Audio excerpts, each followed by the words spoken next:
오늘은 예레미야 3장, 4장 이렇게 하겠습니다. 세상 사람들은 말하기를 어떤 남자가 아내를 버릴 때에 그 여자가 남편에게서 떠나서 다른 남자의 아내가 되면 그 여자가 본 남편에게로 다시 되돌아갈 수 있느냐? 그렇게 되면 그 땅이 아주 더러워지지 않느냐 한다. 그런데 너는 수많은 남자들과 음행을 하고서도 나에게로 다시 돌아오려고 하느냐? 하나님 백성인데 지금 우상 섬기고 막 이렇게 했잖아요. 그러니까 남편이 있는데도 지금 음행을 하고 우상 섬기고 막 이렇게 해놓고는 다시 힘든 일이 있으면 하나님께로 돌아오려고 하는데 그렇게 할 수 있냐? 이런 얘기 하는 거예요. 두 눈을 뜨고 저 벌거숭이 언덕들을 바라보아라. 내가 음행을 하여서 더럽히지 않은 곳이 어디에 있느냐? 사막에 숨어서 사람을 기다리다가 물건을 터는 유목민처럼 너는 길거리마다 앉아서 남자들을 기다렸다. 너는 이렇게 내 음행과 악행으로 이 땅을 더럽혀 놓았다. 예, 이스라엘의 범죄를 지금 계속 음행이라고 이렇게 말씀하고 있어요. 그러니까 하나님은 남편 되시고 이스라엘은 아내 된 백성인데 하나님을 따르지 않고 우상을 섬기고 이렇게 한 것을 음행으로 이렇게 비유하고 있어요. 가장 악한 죄로 이렇게 사실 비유하고 있는 거죠. 하나님이 너무너무 싫은 거예요, 말하자면. 이스라엘이 이렇게 하는 게 하나님 입장에서 너무 싫은 거죠. 너무 싫은 죄야. 그래서 이렇게 비유하고 있는 것 같아요. 음행과 악행이라고 이렇게. 그러므로 이른 비가 오지 않고 늦은 비도 내리지 않는데 너는 창녀처럼 뻔뻔스러운 얼굴을 하고 부끄러워하지도 않는다. 여기 보면 이른 비를 단비라고 했는데 이거는 파종 전에 오는 비. 이게 이스라엘은 가을 파종, 봄 수확 이렇거든요. 그러니까 가을비예요, 말하자면. 이른 비가 가을에 오는 가을 파종 전에 오는 비고 늦은 비는 봄에 수확하기 전에 열매를 이제 완전히 성숙시키기 위해서 오는 그런 비인데 근데 이제 내리지 않는다고 이렇게 말하고 있고 지금 너는 나를 아버지라고 부르면서 또 일찍부터 내 친구가 되었다고 하면서 하나님은 끝없이 화를 내시는 분이 아니다. 언제까지나 진노하시는 분이 아니다 하면서 온갖 악행을 마음껏 저질렀다. 하나님이 뭐 우리를 용서하신다. 돌아오면 언제든지 용서하신다. 이렇게 하고 그러면 뭐 얼마든지 죄를 지어도 된다. 이런 뜻이 아니거든요, 사실은. 이게 그런 말이 아니에요. 하나님은 우리 죄를 용서해 주신다. 지난 날을 하나님이 기억하시지 않는다. 이렇게 한다고 해서 지금 내가 아무렇게나 살아도 되고 내일 가가지고 내가 하나님 앞에 회개하면 되고 이런 얘기가 아닌 거예요. 이거는 내가 지난 날 잘못을 저지른 것은 어쩔 수 없어 그렇게 했고 그건 제약인 거예요. 제약이고 오늘 그걸 내가 진심으로 회개하고 그렇게 하면 하나님 용서해 주신다는 거잖아요. 그런 일이지 용서해 주기 때문에 내가 잘못을 저질러도 된다 이건 아니거든요. 우리가 가능하면 제약을 안 저질러야죠, 사실은. 그리고 요시아 왕 때 주께서 또 나에게 말씀하셨다. 너는 저 배신한 이스라엘이 한 일을 보았느냐? 그가 높은 산마다 올라가서 음행을 하였고 또 푸른 나무가 있는 곳마다 그 밑에서 음행을 하였다. 이거는 지금 이스라엘이 한 일을 보았느냐 이랬는데 이건 북이스라엘을 말하거든요. 북이스라엘도 엄청나게 우상 섬겼잖아요. 그렇게 했다는 거예요. 그래서 그래도 나는 그가 이 모든 음행을 한 다음에 다시 나에게로 돌아오려니 하고 생각하였다. 그러니까 하나님은 이 백성이 그렇게 음행을 해도 그래도 그래, 저렇게 하고 나서 가난해지면 다시 돌아오겠지 이렇게 생각하고 있다는 거예요. 얼마나 하나님 기다리고 계신 거죠. 그러나 그는 끝내 돌아오지 않았다. 끝내 돌아오지 않고 북이스라엘은 결국은 BC 722년에 아수르에 의해서 멸망하게 됐죠. 그러니까 멸망했다는 건 돌아오지 않았다는 거거든요. 끝까지 범죄의 길로 갔기 때문에 멸망한 거잖아요. 그래서 끝내 돌아오지 않았고 신실하지 못한 그의 아우 유다까지도 언니의 변절을 보았다. 네, 여기는 지금 북이스라엘을 언니라고 이렇게 표현하고 있어요. 그리고 남유다를 동생이라고. 참 재밌는 표현이죠. 언니 동생으로. 그러니까 북이스라엘 열 지파니까 언니고 남유다 두 지파니까 동생이고. 하여튼 남유다 아우 동생이 언니의 변절을 보았다는 거예요. 언니가 이렇게 거역하고 이렇게 해서 멸망하는 걸 봤잖아요. 예, 봤는데 유다는 이스라엘이 나를 배신하고 음행을 하다가 바로 그것 때문에 나에게서 내쫓기는 것과 이 온장을 쥐고 내쫓기는 것을 보았다. 예, 이스라엘이 아수리를 멸망하고 이렇게 한 것을 내쫓기는 것으로 완전히 쫓겨나간 게 맞죠, 사실은. 하나님 백성에서 이제 아수르의 점령을 받고 포로가 되고 뭐 이렇게 갔다는 것은 완전히 이방 사탄의 종으로 간 거기 때문에 이건 완전 내쫓긴 거죠. 이 연장을 지고 내쫓기는 걸 봤다. 와, 이렇게 표현해 놓고 있어요.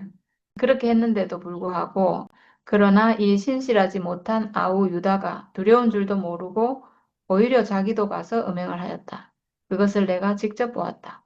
그러니까 북이스라엘이 히스기야 왕 때 멸망했거든요. 그리고 나서 지금 요시야 왕이니까 한참 지났죠. 그러니까 북이스라엘이 멸망한 걸 보고도 지금 남유다도 우상 섬기고 지금 범죄하고 이렇게 하고 있잖아요. 그러니까 멸망한 걸 봤으면 뭔가 돌이켜야 되는데 그렇게 하지 않았다는 거예요. 그는 음행하는 것을 가벼운 일로 여겨 그 땅을 더럽히고 심지어 돌과 나무를 음란하게 섬겼다. 이런 온갖 음행을 하면서도 배신한 자매 유다는 건성으로 나에게 돌아온 척만 하고 진심으로 돌아오지는 않았다. 나주의 말이다. 진심으로 뉘우치고 진심으로 하나님께로 돌아온 게 아니고 그냥 돌아온 척만 했대요. 그러니까 하나님은 그 사람의 중심을 아시니까 진심으로 돌아오진 않았다는 걸 아시는 거죠. 진심으로 돌아올 수가 없어요. 선악과가 있는 한 안 되죠, 사실은. 주께서 또 나에게 말씀하셨다. 비록 이스라엘이 나를 배신하였다고 하지만 신실하지 못한 유다보다는 낫다. 네, 여기서는 지금 북이스라엘이 멸망하고 남유다가 지금 계속 범죄를 저지르고 있는데 거기에 대해서 차라리 북이스라엘이 나를 배신했지만 남유다보다 낫다 이렇게 말하고 있어요. 그러니까 남유다의 제약이 더 크다 이렇게 말하고 있어요. 왜냐하면 하나님이 남유다에 더 큰 복을 줬잖아요. 다윗의 후손으로 왕위가 계속 이어지도록 이렇게 더 큰 축복을 줬는데 계속 하나님을 배반하고 이렇게 하니까 차라리 북이스라엘이 낫다. 멸망한 북이스라엘이 낫다. 이렇게까지 말씀하고 있어요. 그래서 뭐라고 하냐면 너는 북쪽으로 가서 이 모든 말을 선포하여라. 배신한 이스라엘아 돌아오너라. 나 주의 말이다. 이렇게 했는데 차라리 남유다보다 북이스라엘이 낫다 지금 이렇게 하셨기 때문에 지금은 다 포로로 열 지파가 다 흩어졌잖아요. 포로로 잡혀가서 다 흩어진 상황인데 그 북이스라엘 백성들을 향해서 지금 이렇게 말하고 있어요.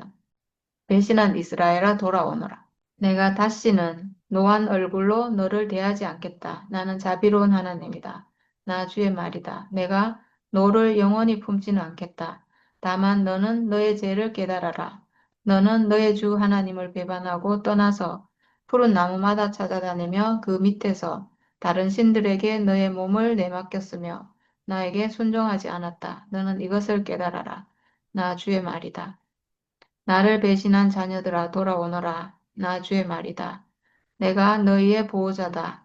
내가 성읍마다 한 사람씩, 가문마다 두 사람씩 택하여 너희를 시온산으로 데려오겠다. 지금 북이스라엘이 포로돼서 다 흩어지고 이렇게 됐지만 그 사람들을 향해서 지금 하나님이 당신의 마음을 이렇게 돌아오라고 간절하게 이렇게 표현하고 있어요.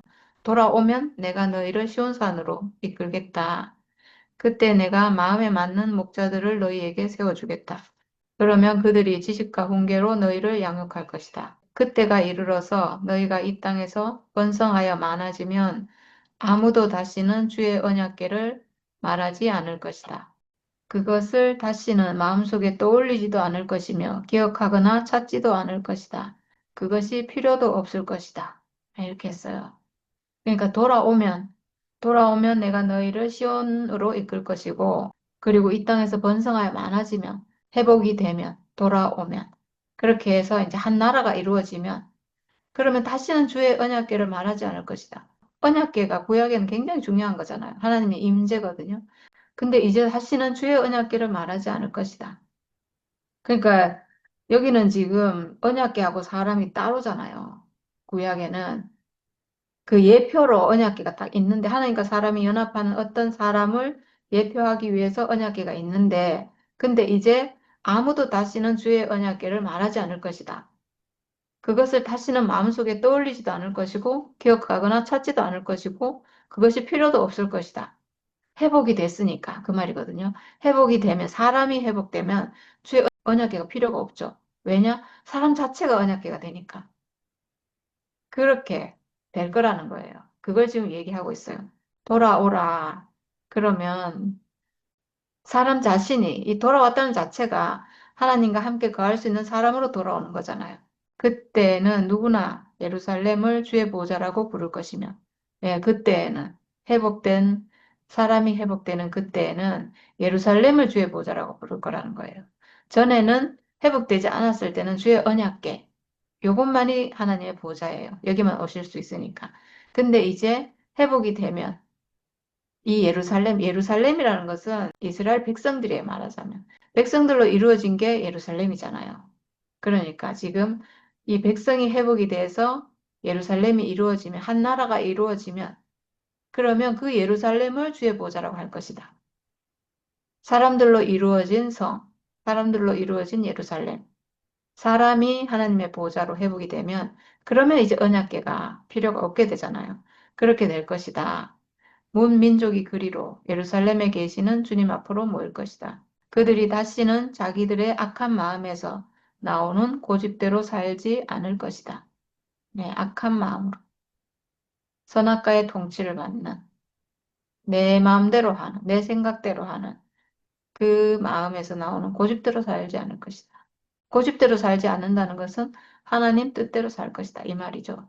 내 생각대로 내 마음대로 사는 것이 아니고 하나님께 이끌리는 사람으로 살게 될 것이다. 그때에는 유다 지방과 이스라엘 집안이 하나가 되어서 다 같이 북녘 땅에서 나와서 내가 너희 조상에게 유산으로 준 땅으로 들어갈 것이다.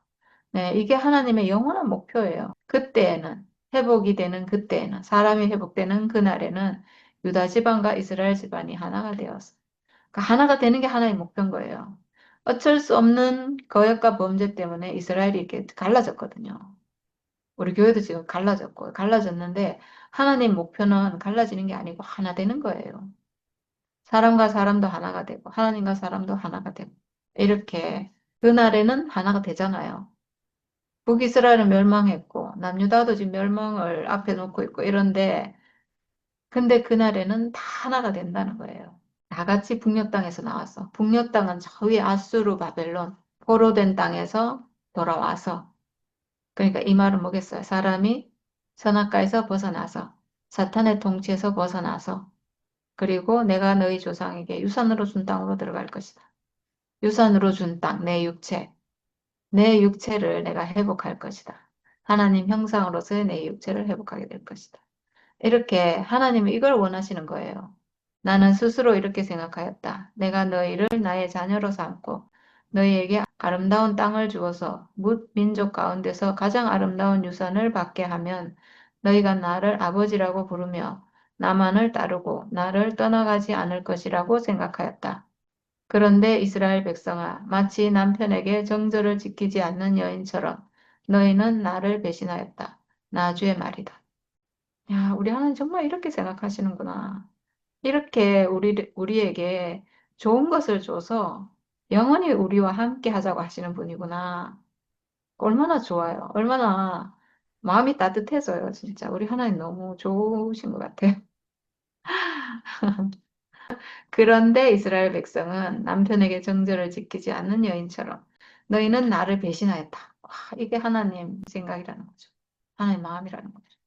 금방 잊어먹어요, 이 사람이. 하나님. 그렇게 복을 줘도 막 광야를 지나갈 때는 하나님 없으면 안 되고 막 이래가지고 오직 하나님밖에 없습니다. 이렇게 하다가 또 좀 뭐 잘만 하면 하나님을 떠나버려요. 이게 어쩔 수 없는 것 같아요. 그런 사람들을 향해서 하나님이 이렇게 애절하게 부르고 있어요. 애타는 소리가 벌거숭이 언덕에서 들리고 이스라엘 자손이 울부짖으면서 간구하는 소리가 들린다. 그들이 자기들의 길에서 벗어나고 자기들의 하나님이신 주를 잊었기 때문이다. 너희 변절한 자녀들아, 내가 너희의 변절한 마음을 고쳐줄 터이니 나에게로 돌아오너라. 이렇게 하고 나서 그 뒤에는 이제 백성들이 하는 말이 쭉 나오는데 앞에 지금 고통으로 울부짖고 막 간구한다 했잖아요. 가난해진 거예요. 가난해져서 백성들이 우리가 지금 주님께 돌아옵니다. 주님만이 주 우리의 하나님이십니다. 언덕에서 드리는 이교 제사가 쓸데없고 산 위에서 드리는 축제의 제사가 우리를 구원하지 못합니다.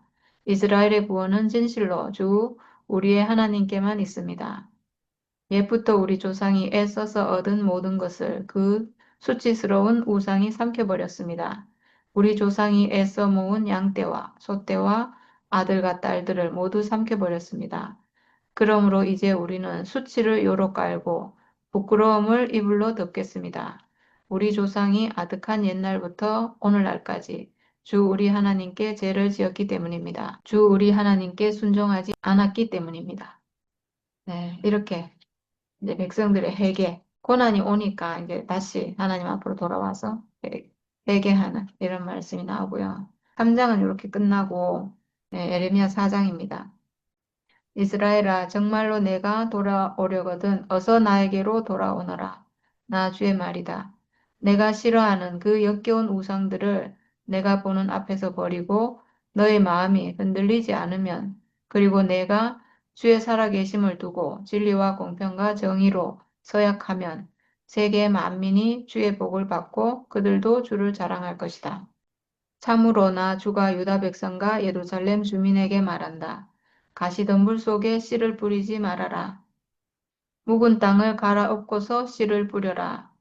너희 유다 백성과 예루살렘 주민아, 너희는 나 주가 원하는 할례를 받고 너희 마음의 양피를 잘라내어라.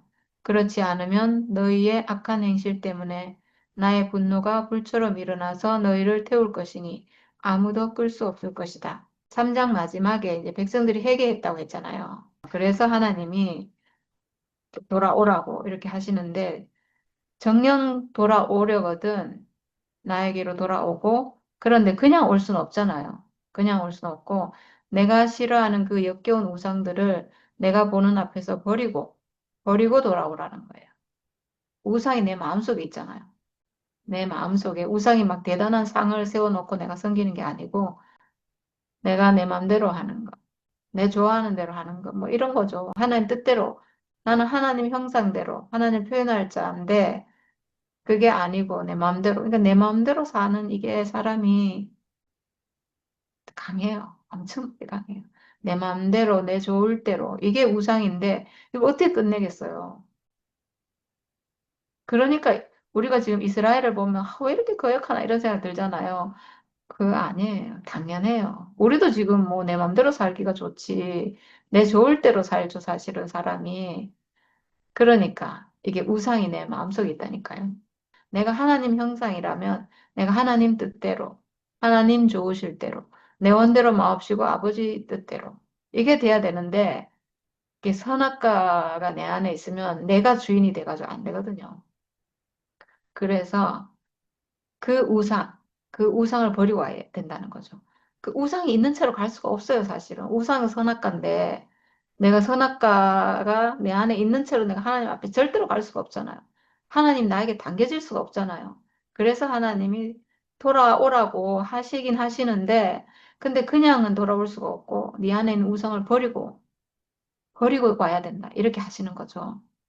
그래서 뭐라고 하냐면 가시덤불 속에 씨를 뿌리지 말아라 이렇게 하고 있어요. 가시덤불 내 안에 선악과가 가득하면 내 생각이 가득하면 이게 가시덤불이에요. 씨를 뿌리는데 가시덤불에 뿌리면 날 수가 없잖아요. 이 씨가 기운이 막혀가지고 죽는다 했거든요. 가시덤불에 씨를 뿌리면 그러니까 아무리 좋은 이 생명과 하나님이 주시는 씨앗일지라도 가시덤불이 가득한데 선악과로 가득한 거기에 뿌려도 아무리 뿌려도 안 되는 거죠. 우리가 선악과 먹은 상태로 생명과를 절대 먹을 수가 없잖아요. 이미 병에 다른 게 들어와 버렸는데 들어올 수가 없는 거예요. 하나님이라도 들어올 수가 없는 거예요. 그래서 가시덤불 속에 씨를 뿌리지 말아라. 우상을 버리고 돌아오라. 이 말이거든요. 그래서 묵은 땅을 갈아엎고서 씨를 뿌려라. 예, 갈아엎고 이 가시덤불 잡초를 완전히 갈아엎고 나서 땅이 드러나면 거기에다 심어야 되는 거죠. 그래서 너희는 나주가 원하는 할례를 받고 너희 마음의 양피를 잘라내어라. 할례는 남자의 양피를 잘라내는 건데 이거는 죽음을 상징해요. 육체를 잘라내는 거잖아. 육체 죽음을 상징하거든요. 왜냐하면 이 육체의 죽음이 내 안에 있는 선악과를 멸하기 때문에. 선악과를 멸하기 때문에. 그래서 할례는 육체에 하는 거고 그 육체 할례를 한 결과 내 안에 있는 선악과가 멸해져요. 그래서 나 주가 원하는 할례를 받고 이랬어요. 이게 뭐겠어요? 할례는 내 안에 우상이 있다는 거잖아요. 내 안에 하나님을 따를 수 없는 우상, 선악과가 내 안에 있어요. 그래서 이 선악과를 끝내고 우상을 버리고 그리고 내가 하나님 앞으로 돌아갈 수가 있는데 그래서 할례를 받으라. 육체의 양피를 베내고 육체의 죽음으로 내 안에 있는 선악과가 멸해지잖아요. 육체의 할례를 받았는데 내 안에 있는 선악과가 멸해진다는 거예요. 나주가 원하는 할례를 받고 결국은 내 안에 있는 선악과가 끝나고 내 안에 있는 우상이 끝나고 내 맘대로 하려고 하는 게 끝나고 그리고 나서 그 할례를 받고 너희 마음의 양피를 잘라내어라 이렇게 했어요. 그러니까 분명히 할례는 육체에 하는 건데 육체의 할례인데 여긴 또 마음의 양피를 마음의 할례를 받으라 이렇게 해놨잖아요. 그러니까 마음의 할례가 뭐겠어요? 내 마음속에 선악과가 있잖아요. 내 마음속에 내 마음대로 하려고 하는 우상이 들어있잖아요. 그 우상을 버려야 된다는 거죠. 내 안에 있는 선악과가 끝나야 된다는 거죠. 그래서 이 할례를 통해서 육체의 죽음을 상징하는 이 할례를 통해서 내 안에 있는 선악과가 끝나는 거예요. 그래서 마음의 양피를 잘라내라. 내 마음속에 있는 우상을 완전히 끄집어내서 버리고 불사르고 완전히 부수고 이렇게 하라는 거죠. 할례를 받고 너희 마음의 양피를 잘라내라. 네 안에 있는 우상을 버리고 와라 이 말이에요. 선악과를 버리고 와라. 선악과를 끝내고 와라. 근데 이 선악과 끝낼 수 있는 방법은 내 마음인데 내가 어떻게 끝내겠어요? 이 선악과를 끝내는 방법은 할례라는 거예요. 육체 할례. 결국 육체 죽음이죠. 내 안에 육체의 죽음을 내가 가졌다는 사실을 알면 이 선악과 끝나잖아요. 이 육체의 죽음을 통해서 내 안에 있는 선악과를 끝내고 그리고 나서야 하나님께로 돌아갈 수가 있어요. 그렇지 않으면 이렇게 하지 않으면 너희의 악한 행실 때문에 나의 분노가 불처럼 일어나서 너희를 태울 것이니 아무도 끌 수 없을 것이다. 이 할례를 받지 않으면 육체의 죽음을 회복하지 않으면 너희의 악한 행실 때문에 악한 행실은 선악과예요. 내가 뭐 나쁜 짓 하고 이런 게 아니고 하나님 앞에서 악한 행실은 내가 선악과 먹은 그 사실이에요. 선악과가 있으면 하나님 나에게 올 수 없기 때문에 그래서 하나님의 분노가 불처럼 일어나서 너희를 태울 것이니 아무도 끌 수 없을 것이다 이랬는데 그 상태 자체가 내 안에 선악과 있는 자체가 하나님 분노가 일어나고 그리고 그 불을 끌 수가 없어요. 하나님은 그 사람을 정령 죽으리라 했기 때문에 죽음 상태에 있는 거예요. 멸망 상태에 있고 진노 가운데 있고 절망 가운데 있고 그 자체가 죽음인 거예요. 그 자체가 고난인 거죠. 인생이 고난인 거죠. 그러니까. 그 불이 꺼지지 않아요. 선악과가 끝나기 전까지는 그 불을 절대로 끌 수가 없는 거예요. 너희는 유다에 알리고 예루살렘에 선포하여라. 너희는 이 땅 방방곡곡에 나팔을 불어서 알리고 큰 소리로 외쳐서 알려라. 어서 모여서 견고한 성으로 들어가자 하여라. 시온으로 가는 길에 깃발을 세우며 지체하지 말고 대피하여라. 내가 북쪽에서 재앙을 몰아와서 크나큰 파멸을 끌어들이겠다. 사자가 일어나서 숲속에서 뛰쳐나오듯이 세계 만민을 멸망시키는 자가 길을 나섰다. 그가 너의 땅을 황무지로 만들려고 제자리를 떴다. 이제는 너의 모든 성읍이 폐허가 되어 주민이 없을 것이다. 네, 이제 북쪽에서 바벨론이 일어나서 이제 지금 내려오고 있다는 거죠. 하나님의 심판이 이제 시작됐다. 이런 얘기죠. 그러므로 너희는 굵은 베옷을 허리에 두르고 과연 주의 맹렬한 분노가 아직도 우리에게서 떠나가지 않았구나 하고 단식하며 슬피 울어라. 그날이 오면 왕도 용기를 잃고 지도자들도 낙담하고 제사장들도 당황하고 예언자들도 소스라치게 놀랄 것이다. 나 주의 말이다. 그때 내가 이렇게 아뢰었다. 아, 주 나의 하나님, 진실로 주께서 이 백성과 예루살렘을 완전하게 속이셨습니다. 예루살렘은 안전하다 하셨으나 이제는 칼이 목에 닿았습니다. 지금 적이 내려오고 예루살렘이 혼란 가운데 빠지고 멸망하고 막 탄식하고 지금 엄청난 일이 지금 벌어지고 있는데 예레미야가 이게 이루어지는 걸 보고 하나님이 예루살렘을 속이셨습니다. 이렇게 했는데 하나님 말씀을 전한다 하면서 거짓 선지자들이 계속 하나님이 우리를 지켜주시고 우리는 안전하고 예루살렘은 영원할 거고 우리는 절대 멸망하지 않는다. 막 이런 말을 했대요. 그래서 우리는 안전하다 막 이렇게 했는데 실상은 알고 봤더니 지금 멸망이 지금 눈앞에 있는 이런 상황이잖아요. 거짓 선지자들의 거짓 평화 메시지 여기에 대해서 이제 이렇게 말하는 거라고. 그때가 오면 이 백성과 예루살렘이 이런 말을 들을 것입니다. 소용돌이 치는 열풍이 사막에서 불어온다. 나의 딸, 나의 백성이 사는 곳으로 불어온다. 이 바람은 곡식을 키질하라고 부는 바람도 아니고 알곡을 가려내라고 부는 바람도 아니다. 그것보다 훨씬 더 거센 바람이 나 주의 명을 따라 불어 닥칠 것이다. 백성에게 심판을 선언하시는 분은 바로 주님이십니다. 곡식을 키질하려고 부는 바람이 아니다. 이거는 하나님의 엄중한 하나님의 심판이라는 거죠. 이거는 죄에 대한 심판인 거예요. 부모가 자식에게 막 이렇게 좀 징계해서 뭐 매를 좀 때려가지고 뉘우치도록 하고 이런 수준이 아니라는 거죠. 이런 수준이 아니고 이거는 죄에 대한 심판으로 이렇게 하신다는 거예요. 그러니까 이거는 굉장히 두려운 일인 거죠. 하나님의 진노하심에 의해서 이런 일이 이거는 이제 피할 수 없는 거죠. 네, 오죽하면 이방 민족을 들어가지고 이스라엘을 이렇게 멸망을 시키겠어요. 적군이 먹구름이 몰려오듯 몰려오고 그 병거들은 해오리 바람처럼 밀려오며 그 군마들은 독수리보다도 더 빨리 달려온다. 이제 우리는 화를 당하게 되었다. 우리는 망하였다. 예루살렘아, 내가 구원을 받으려면 너희 마음에서 악을 씻어버려라. 내가 언제까지 흉악한 마음을 너희 속에 품고 있을 작정이냐. 여기 보면 내가 구원을 받으려면 너희 마음에서 악을 씻어버려라. 언제까지나 흉악한 마음을 너희 속에 품고 있을 작정이냐. 이렇게 했어요. 지금 이 하나님의 심판은 선악과에 대한 심판이잖아요. 이게 아무리 돌아오고 아무리 이렇게 뉘우치고 해도 내 안에 있는 생명이 바뀌지 않기 때문에 이 하나님의 심판을 피해갈 수가 없잖아요. 그래서 백성들은 돌아오려고 해도 돌아올 수가 없고 내 안에 거역하는 생명이 있으니까 뭐 돌아왔다가 다시 거역하고 뭐 이런 거니까 그래서 백성들은 돌아올 수가 없고 그 하나님은 이거를 심판하지 않을 수가 없고 이 하나님의 공의예요, 이게. 하나님의 거룩하심이 이 백성들하고 함께 할 수가 없는 거예요. 그래서 이 엄중한 심판을 하고 있는데 근데 구원을 받으려면 다시 돌아오려면 너의 마음에서 악을 씻어버려라. 생명이 바뀌어야 된다 이 말인 거죠. 선악과가 끝나야 된다. 이제는 뭐 행실 조금 고치고 이걸로 안 된다는 거예요. 행실 조금 고치고 왜냐면 그러면 또 거역할 거니까 해봐도 안 되잖아요. 아무리 해도 안 되잖아요. 그러니까 악을 씻어버려라. 선악과가 끝나야 된다. 생명이 바뀌어야 된다. 옛 생명으로는 이제 안 되는구나. 그리고 내가 언제까지 흉악한 생각을 너희 속에 품고 있을 작정이냐. 그 생명으로는 안 된다 이거예요. 그래서 지금 이런 심판이 있는 거죠.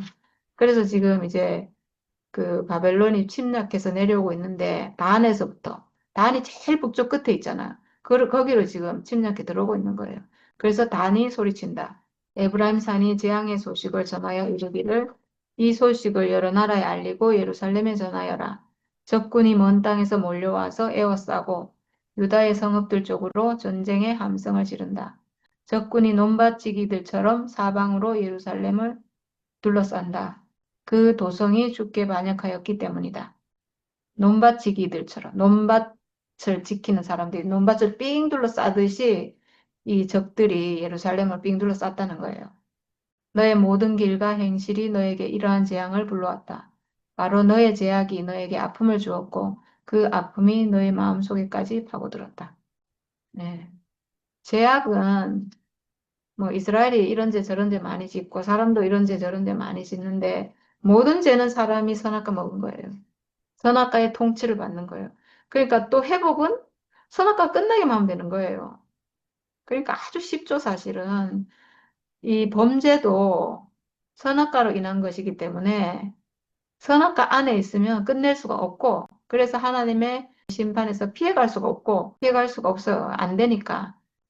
절대로 안 되니까. 옛 생명으로는 절대로 안 되니까, 회복이 안 되니까 하나님 심판이 반드시 있고, 그리고 회복되는 길은 선악과 끝나기만 하면 돼요. 그러니까 굉장히 단순한 거죠. 문제가 너무 단순해졌어요. 선악과가 있어서 심판이 왔고, 회복되는 길은 오직 선악과 끝내기만 하면 되고. 그래서 예수의 십자가가 온 거예요. 예수의 십자가가 정말 단방 처방인 게 문제가 많은 것 같지만 많은 게 아니에요. 딱 한 개예요. 선악과만 끝나면 되는 거예요. 그래서 예수의 십자가, 육체의 죽음이라는 이 사실이 내 안에 있는 선악과를 끝내버리기 때문에 그래서 회복이 또 너무 쉬운 거죠.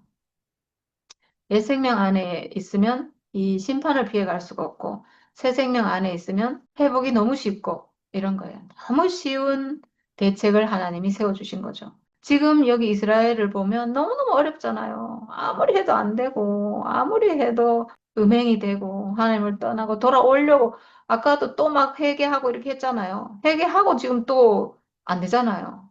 그러니까 이 옛 생명 안에 있으면 아무리 해도 안 되고 근데 예수 안에 있으면 회복되기가 너무 쉽고 그런 거예요.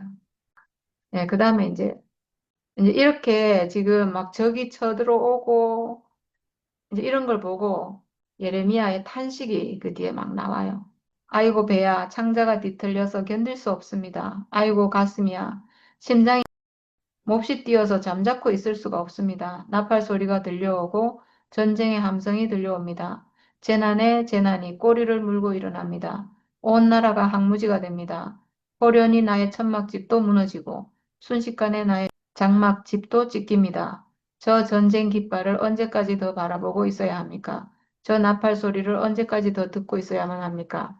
나의 백성은 참으로 어리석구나. 그들은 나를 알지 못한다. 그들은 모두 어리석은 자식들이요. 전혀 깨달을 줄 모르는 자식들이다. 악한 일을 하는 데에는 슬기로우면서도 좋은 일을 할 줄 모른다. 옛 생명 안에 있으면 어쩔 수가 없어요. 이렇게 되는 게 당연해요. 악한 일을 할 수밖에 없고, 그러니까 하나님이 보시기에 악한 일이라는 거예요. 하나님 보시기에 악한 건 선악하거든요. 하나님과 함께 할 수 없는 생명, 이거예요. 어쩔 수 없잖아요. 땅을 바라보니 온 땅이 혼돈하고 공허합니다. 하늘에도 빛이 전혀 보이지 않습니다. 산들을 바라보니 모든 산이 진동하고 모든 언덕이 요동합니다. 아무리 둘러보아도 사람 하나 없으며 하늘을 나는 새도 모두 날아가고 없습니다. 둘러보니 기름진 동산마다 황무지가 되고 이 땅의 모든 성읍이 주 앞에서 주의 진노 앞에서 허물어졌습니다. 나 주가 말한다. 내가 온 땅을 황폐하게는 하여도 완전히 멸망시키지는 않겠다. 이 일 때문에 온 땅이 애곡하고 하늘이 어두워질 것이다. 나 주가 말하였으니 마음을 바꾸지 않고 취소하지 않겠다. 네, 하나님의 심판은 절대로 취소될 수가 없어요. 이거는 생명에 대한 심판이거든요. 거짓 생명에 대한 심판은 영원하고 멈출 수가 없고, 그리고 참 생명에 대한 축복도 영원하고, 그것도 멈출 수가 없고, 이건 법칙이에요. 그래서 이 심판은 반드시 있어야 될 그런 일이고, 근데 온 땅을 황폐하게는 하여도 완전히 멸망시키지는 않겠다. 이렇게 하셨어요. 완전히 멸망시킨다면 그냥 모든 사람이 멸망당할 수밖에 없잖아요. 근데 완전히 멸망시키진 않는데요. 아마도 온 이스라엘이 지금 이렇게 범죄의 길로 가고 있는 이런 상황에도 그 예루살렘에 굉장히 가난한 사람들은 또 있었던 것 같아요. 그러니까 포로로 잡아갈 때 가난한 사람들 또 남겨뒀잖아요. 병자, 뭐 노인들, 어린아이, 뭐 이렇게 쓸모없는 사람들은 포로로 잡아가지 않고 남겨놨거든요. 그래서 완전히 멸망시키지는 않겠다. 그러니까 하나님 말씀은 법칙인데 만약에 완전히 멸망시켜야 될 상황이면 완전히 멸망시켰겠죠. 근데 완전히 멸망시키지 않겠다라고 한 것은 멸망당하지 않을 가난한 사람들이 거기에 남아 있었다는 거예요. 그러니까 가난한 자는 그 멸망에서 또 피해가는 거예요. 가난하다는 것은 죽음 안에 있는 사람들, 육체만 남은 사람들. 이 사람은 심판을 피해간다는 거예요. 그래서 완전히 멸망시키지는 않겠다. 이렇게 되는 거예요. 그래서 가난한 자들은 살아남은 거죠. 그 가난한 자들은 포로로 잡혀가지도 않아요. 우리가 포로로 잡혀간다는 게 사탄의 종 되는 거잖아요. 선악과의 종, 사탄의 종이잖아요. 종으로 잡혀가지도 않아요, 이 사람들은. 그런데 너 예루살렘아, 내가 망하였는데도 내가 화려한 옷을 입고 금폐물로 몸 단장을 하고 눈화장을 짙게 하다니 도대체 어찌 된 셈이냐? 너의 화장이 모두 헛일이 될 것이다. 너희 연인들은 너를 경멸한다. 그들은 오직 너를 죽이려고만 한다. 예, 참 특이한 표현이 나오죠. 지금 이렇게 완전히 망하게 됐는데도 인생이 망하게 됐는데도 화려한 옷을 입고 금 폐물로 단장을 하고 눈화장을 짙게 하고 이렇게 하고 있대요. 그러니까 사람이 어떤 고난, 환란 막 이런 게 오잖아요. 어떤 문제가 막 생기잖아요. 그러면 이거를 해결하려고 여러 방면으로 지금 막 도움을 구하는 거예요, 말하자면. 이것도 해보고 저것도 해보고 막 세상적으로 어떤 문제 해결을 해보려고 하고 막 어떤 노력을 해보기도 하고 누구에게 도움을 구하기도 하고 막 이렇게 하잖아요. 그렇게 도움을 구하러 가기 위해서 지금 이렇게 화려한 옷을 입고 몸단장을 하고 눈화장을 짙게 하고 이렇게 지금 한다는 거예요. 하나님의 심판이 이르렀는데 하나님 앞에 나아가는 게 아니고 하나님 앞에 이렇게 엎드리는 게 아니고 이거를 문제를 해결해 보려고 우리도 그랬잖아요, 사실은. 내 인생에 문제가 생겼는데 이걸 해결해 보려고 막 이렇게 되고 저렇게 되고 이렇게 하는 그런 어떤 모습을 이렇게 묘사하고 있어요. 그러니까 여기서는 지금 막 이방 세력이 쳐들어오는데 주변의 강대국의 도움을 구하려고 하는 그런 걸 지금 얘기하는 거죠. 이집트하고 동맹을 맺고 다른 나라하고 동맹을 맺고 지금 이렇게 하는 그거를 지금 말하고 있어요. 근데 너희 연인들은 너를 경멸한다. 네가 그렇게 좋아해서 따라가는 이집트, 뭐 시리아, 그 많잖아요 주변에. 그래 네가 좋아하니까 연인인 거예요. 네가 좋아하는 너의 연인들은 사실은 너를 경멸한다. 그들은 오직 너를 죽이려만 한다. 이스라엘이 잘 나갈 때 친구죠. 이렇게 지금 몰리고 지금 막 망하게 생겼는데 누가 도와주겠어요? 굉장히 재밌게 표현했죠. 그 예레미야 글이요. 저는 굉장히 신선하고 아주 고급스러운 이런 어떤 문장이라는 생각이 들어요. 나는 해산하는 여인의 진통 소리를 이미 들었다. 첫 아이를 낳는 여인처럼 신음하는 소리. 딸 시온이 몸부림치는 소리다. 딸 시온이 손을 휘저으며 신음하는 소리다. 이제 나는 망하였구나. 그들이 나를 죽이려고 달려든다. 하는구나. 네, 이 표현도 마찬가지예요. 표현들이 굉장히 어떤 의미를 내포하고 있는 아주 고급스러운 그런 표현인 것 같아요. 해산하는 여인의 진통 소리는 굉장히 고통스러운 소리잖아요. 거기다가 첫 아이를 낳는 여인의 신음소리니까 이거는 너무너무 고통이라는 거죠. 그리고 첫 아이를 낳을 때 정말 막 저도 그랬는데 두려움 맞아요. 두려움이 있어요. 아픈데 두려워요. 왜냐면 어떻게 될지 몰라가지고 이 아픔이 어디까지 갈지 모르고 죽을지도 모르고 저는 정말 첫 애 낳을 때 진짜 거기 잠깐 기다리는데 통증은 오는데 제가 막 난 할 수 있어. 난 할 수 있어. 막 이렇게 했다니까요. 난 할 수 있어. 너무 두려워가지고. 그게 첫 아이를 낳는 여인의 신음소리. 그러니까 이스라엘이 그 바벨론에 쳐들어와서 지금 막 공경에 빠졌는데 그런 두려움과 고통 이런 신음소리 이런 신음소리를 내고 그 소리를 들었다는 거예요. 딸 시온이 몸부림치는 소리다. 너무나 큰 고통을 받고 지금 이렇게 하는 소리를 들었고 딸 시온이 손을 휘저으며 신음하는 소리다. 네, 이렇게 지금 이스라엘이 고통으로 울부짖는 그런 광경을 이렇게 묘사하고 있어요. 근데 이게 지금 해산하는 고통에 표현했잖아요. 비유를 했잖아요. 이게 이스라엘의 고통을 해산하는 고통. 그러니까 고통도 엄청 크고 두려움 막 그러긴 한데 해산이니까 뭔가 어떤 새 생명의 탄생 이거를 의미하는 어떤 희망적인 메시지를 내포하는 그런 구절인 거예요. 그냥 막 죽으라고 고통이 있는 게 아니고 어떤 생명을 낳기 위한 고통 이렇게 지금 묘사하고 있으니까 고통 너머에 어떤 회복이 있다는 것을 이렇게 암시하면서 예, 4장은 이렇게 마무리가 됩니다. 여기 앞에 보면 막 창녀에 비유해가지고 많이 얘기했잖아요. 너는 길거리마다 앉아서 남자를 기다렸다. 막 이렇게 온갖 악행을 저질렀고 너는 수많은 남자들과 음행을 하고서도 나에게 다시 돌아오려고 하느냐. 막 이렇게 했는데 이게 선악과 먹은 사람의 상태예요. 이게 막 이스라엘 사람들이 특별히 나빠가지고 막 이렇게 음행을 하고 막 이렇게 진짜 이렇게 나쁜 짓을 많이 했나 이렇게 생각할 수 있는데 그게 아니고 선악과 먹은 사람의 상태가 이런 거예요.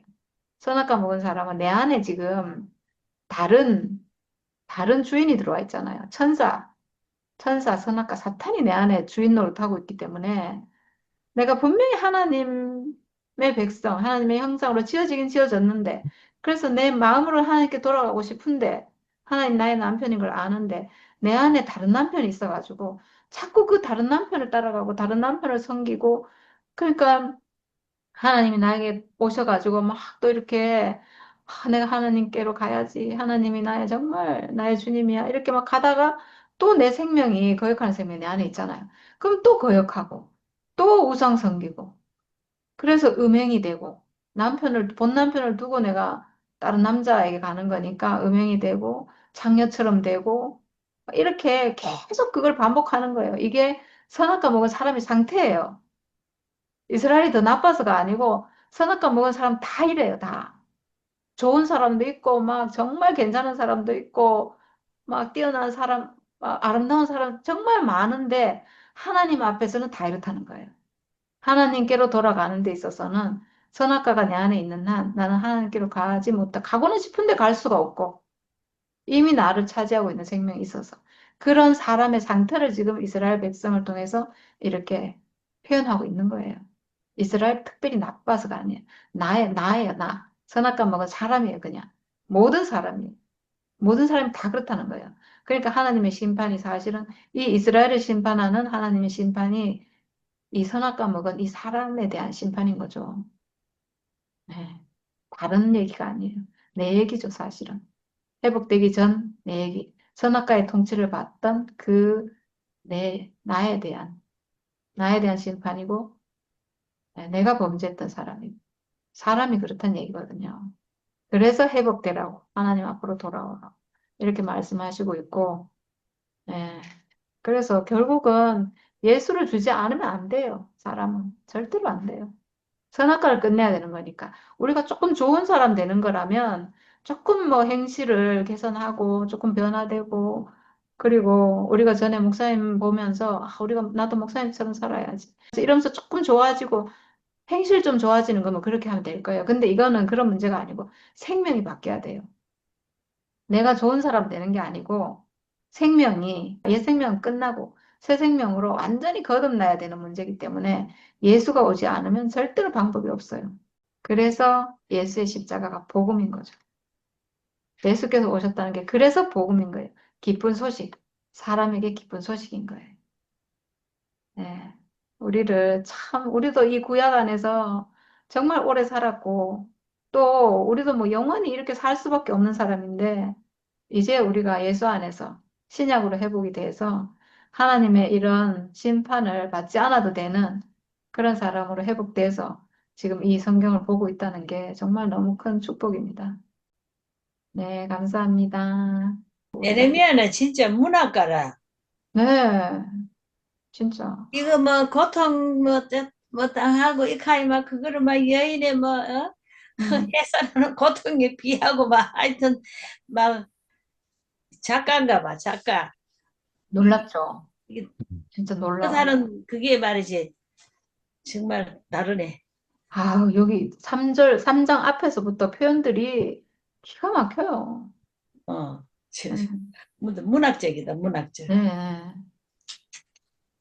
굉장히 함축적인 의미가 있어요. 지금 보니까 이스라엘이 그 하나님 관계에서 떠나서 지금 이렇게 있으니까 점점 파멸의 길을, 멸망의 길로 가고 있으니까. 야, 너무 안타까워서 막 이렇게 얘기하는데, 막 이야기를 듣는 내내 너무 이렇게 어떤 면에서 좀 힘들 정도로, 야, 예, 너무 이렇게, 절망으로 흘러가는 듯 하니까, 예, 그런, 그런 마음인데, 선악과를 먹은 사람이 다 이렇다. 오늘 그렇게 얘기하니까, 얼마나 우리가 참 선악과를 벗어났다는 것이 얼마나 진짜 큰 축복인지 오늘 그걸 우리가 알 수 있네요. 음, 예. 아무리 그 땅에서는 아무리 해도 안 되는 거잖아요. 오늘 그 결론이 그렇게 나니까 예. 모든 원인은 선악과로 인해서다. 모든 원인이 사탄으로 인해서다. 그렇게 보니까 얼마나 이게 참, 야, 이게 참 이걸 바꾸는 것이 얼마나 참 큰일인지. 음, 막 그 결론으로 말한 것처럼 우리가 누구를 보고 따라가고 뭐 좀 하면 개선은 되겠죠. 음. 그게 구약 생활인데, 개선은 되지만 뭐가 안 됩니까? 변화가 안 되잖아요. 말하자면 이게 확 이렇게 회복이 안 되는 거죠. 하나님 앞으로 갈 수는 없어. 멀리 하나님을 생각하고 하나님께 기도하고 그래 살 수는 있어도 하나님과 함께 할 수는 없잖아요. 지금 그런 상태인 것을 오늘 쫙 이렇게 얘기를 하니까 하나님이 얼마나 당신 앞으로 돌아오기를 바라는지, 예. 기도만 하고 있고 멀리 있지 말고 나와 같이 살자. 형상아 내게 돌아오라 이 말이잖아요. 아내야 내게 돌아오라 이 말인데, 야, 어떻게 이런 말을 이렇게 너무 이렇게 뭐 어떻게 보면 뭐 합니까? 좀 절망적으로 진짜. 이 바람 나서 나갔다는데 뭐 바람 나서 나간 아내처럼 아내라고 표현하는데 얼마나 이것이 참, 너무 이렇게 참 말하기 그렇고 좀 이렇게 이런데, 야, 선악과 먹은 사람이 이렇다. 오늘 그렇게 얘기하니까 얼마나 이것이 우리 인생에서 인생은 인생대로 뭐 불행과 고난과 가운데 있고 하나님 보실 때는 그럼에도 불구하고 악행이라고 하고 이러니까 이거 뭐 어떻게 살 방법이 없잖아요. 야, 선악과 안에 있으니까, 야, 이런 딜레마에서 헤어나올 수가 없구나. 뭐 사람이 선악과 먹어도 뭐 잘 되려고 애를 쓰지 뭐 일부러 악행하려고 애를 쓰는 사람이 있겠습니까? 그런데 하나님 보실 때는 악행이라는 거예요. 그래서 그래서 이게 참 해결할 수 없는 문제구나.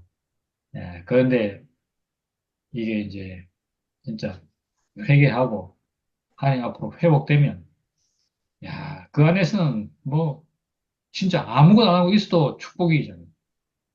예. 그렇죠. 복이라는 건 보든 복은 회복된 사람한테 다 주는 거야 또. 여기 보니까 회복되지 않고 선악과 있는 사람한테는 저주란 저주는 다 퍼붓고 뭐 악행부터 해갖고 뭐 다 안 좋은 걸 다 그쪽에 있잖아요. 야, 그런데 그걸 모른다는 거예요, 문제는.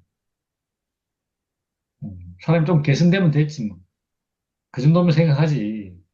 야, 완전히 이게 사람이, 회복되어서 하나님과 정상적인 관계 안에서 살 수 있는, 사는 그런 사람을 보지 못했기 때문에 다 뭐 합니까? 상상만 하고 있지. 예. 아까 좀 전에 얘기처럼 그날이 오면 그렇게 될 것이다. 이렇게 기대만 하고 있지. 이게, 실제 삶으로 연결되진 않잖아요. 그러니까 이게 하나님 입장에서도 그렇고 사람 입장에서도 답답할 뿐이죠. 왜? 실질 조지지 않으니까. 근데 이렇게 이런 사정 가운데서 예수님이 오셔가지고 우리가, 회복된 사람을 보게 되었고 회복된 사람과 하나 될 수 있는 길을 예수님이, 십자가에서 딱 이렇게, 그 회복될 수 있는 길을 딱 제시하고, 예, 누구든지 사람이 이 자리 이게 보이면 바로 회복된 사람과 하나 아니냐. 딱 이렇게 예수님이 그렇게 회복된 사람을 볼 수 있도록, 하나 될 수 있도록, 회복할 수 있도록, 내가 회복할 수 있도록, 모든 사람이 회복할 수 있도록, 그 길을 딱 예수님이 십자가를 통해서 이렇게 열어놓으시고, 우리에게 이제 보여주신 거죠. 뭐. 그러니까 회복의 길이 있다는 것이 얼마나 축복인지. 그 안에서 인생을 보니까 오늘 여기 뭐랍니까? 어쩌란 말이냐? 이렇게 그 나보고 의아하고, 뭐, 하나님 나 의아하고요. 막 이렇게 하는데, 야, 그래도 빠져나올 수 없는 이 선악과, 사탄의 그 굴레를, 야, 우리가 이렇게 예수 십자가를 통해서, 육체의 죽음을 통해서 회복할 수 있는 길이 열렸다는 것이, 복음 중에 복음이 아닌가. 뭐, 아무것도 안 해도요, 이 안에서는 모든 축복을 다 누리고, 아무것도 안 해도, 어떤 면에서 영광이란 영광은 다 받고, 이렇게 됩니다. 그래서 오늘, 오늘 본 내용은 다 이렇게 뭐, 그 타락한, 또 음행한, 또 이렇게 뭐, 포로된 이런 이스라엘에게 돌아오라는 얘기를 하는 건데, 우리는 이미 예수를 통해서 돌아갈 길을 알고 돌아간 우리는 얼마나 이것과 상관없는 그런 사정 가운데 있는 건지. 그러니까 우리가 참 예수 하나 알았다는 거, 예수님 알았다는 거, 이게 모든 것이네, 진짜. 아멘. 그래서 이 구약이 지금 결론이 지금 예수를 향해서 가고 있는 거잖아요. 근데 우리는 이 예수를 이미 지나서 예수 하나 됐어. 이걸 알고 나니까 우리에게 뭐, 이거는 진짜, 아이고, 옛날에 그랬지 하는, 어때는, 뭐라 합니까? 아름다운 추억? 음. 고생했던, 뭐, 그렇지 않은 미담 비슷하게 이렇게 옛날 이야기로 우리가 들을 수 있다는 것이 너무 신기하고, 아직도 이 가운데 있는 분이 있다면 돌아올 길이 예수를 통해서 이미 이루어졌다. 아멘. 이렇게 우리가 지금 얘기를 하면서, 우리는 지금 이 광경을 지켜보고 있습니다. 그래서 여기 보는, 뭐라 합니까? 모든 일들은 다, 우리의 뭐 지나간 과거였지만 지금 우리는 그와 무관하게, 전혀 무관하게, 진짜 말 그대로 세계를 옮겨서, 예, 다른 생명 안에서 살 수 있게 하는 것이 너무 감사하고, 우리 모두를 진짜, 어? 예수 십자가 안에서, 육체 죽음 안에서 우리가 발견되어서, 하나님 그토록 바라시는 그 인생을 살 수 있는 길을 이렇게, 열어주시고, 또 그 안에서 보고 발견해서 살고 있도록 하는 것이 얼마나 큰 축복인지. 감사합니다. 아멘. 우리가 그 옛 생명으로서는 뭐 이러든 저러든 우리는 뭐 아무리 노력해도 제자리 좀 음, 심한 말 많이 쓸 때 보니까 어? 우리는 뭐 그냥 그렇게 참 힘들고 뭐 심리적으로 뭐 하는 마음이 널린잖아요. 우리 마음이 그리는 거를 그렇게 표현했는가 보다. 그래. 음, 그 별로 우리가 어느 날부터 마음에 평안이 없어지고 그때 이제 지금의 상태하고 그때 상태를 내가 가마득하게 잊어버리고 살았는데, 그때는 정말로 있잖아.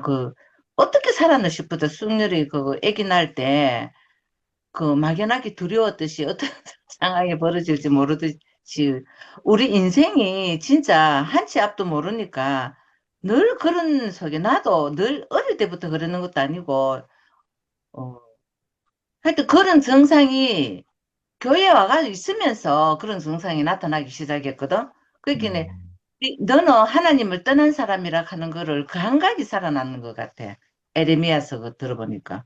음, 그래서 이거는 뭐 생명이 선하고 착하고 이런 문제가 아니고 정말 생명의 떠나게서 음, 생명이 완전히 있잖아. 이거 바뀌어지지 않으면 그래서 예수 죽음이 꼭 필요했던 거는 거는 예수와 함께 죽고 그리스도와 아멘. 함께 산다. 이게 너무나 음, 맞는 말 같아. 그냥 우리가 음, 머릿속으로 노력하고 이 말로 대입해가지고 이런 게 아니고 음, 정말로 이게 예수의 죽음 안에서 참 그리스도를 발견하고 음, 우리의 존재가 참 하나님이 자기 용대대로 안 써졌고 선악과를 먹었기 때문에 하나님 용도에서 벗어난 그 삶이 그런 게 에레미야의 통곡으로 그렇게 음, 표현되어 있는데 이제 거기서 완전히 원래의 목적대로 회복된 한 사람 안에서 내 존재를 찾으니까 완전히 달라졌지만은 한참 동안 그때 그렇게 불안했고 알 수 없는 미래에 대한 막연한 거 있잖아. 음, 꼬집어서 이거 뭐라고 할 수 없는 막연한 거. 그냥 있잖아, 뭐. 그냥 왜 멀리서 파도 하는데 그 생각이 왜 검은 파도를 바라보는 것처럼. 음, 그랬던 게 지금 이렇게 생각나고, 정말로 이 위대한 그 예수의 죽음이 우리 모든 인류에게 하나님께로 가는 유일한 길이라는 게 음, 오늘 더더욱 이렇게 깊이 느껴지고 늘 그렇게 불안한 예레미야 말은 나도 안 했지만은 표현이 음, 부족하고 예레미야처럼 표현을 못했을 뿐이지 음, 그런 말로 하나하나 다 심리적인 거를 기록을 하라면 약간 비슷하게 하겠지만은 그만큼 힘들고 고통스럽고 그랬다는 거 아니겠나. 그런 음. 세계에서 너무나 다른 세계로 참 생명의 세계로 옮겨졌다는 사실이 너무나 감사합니다.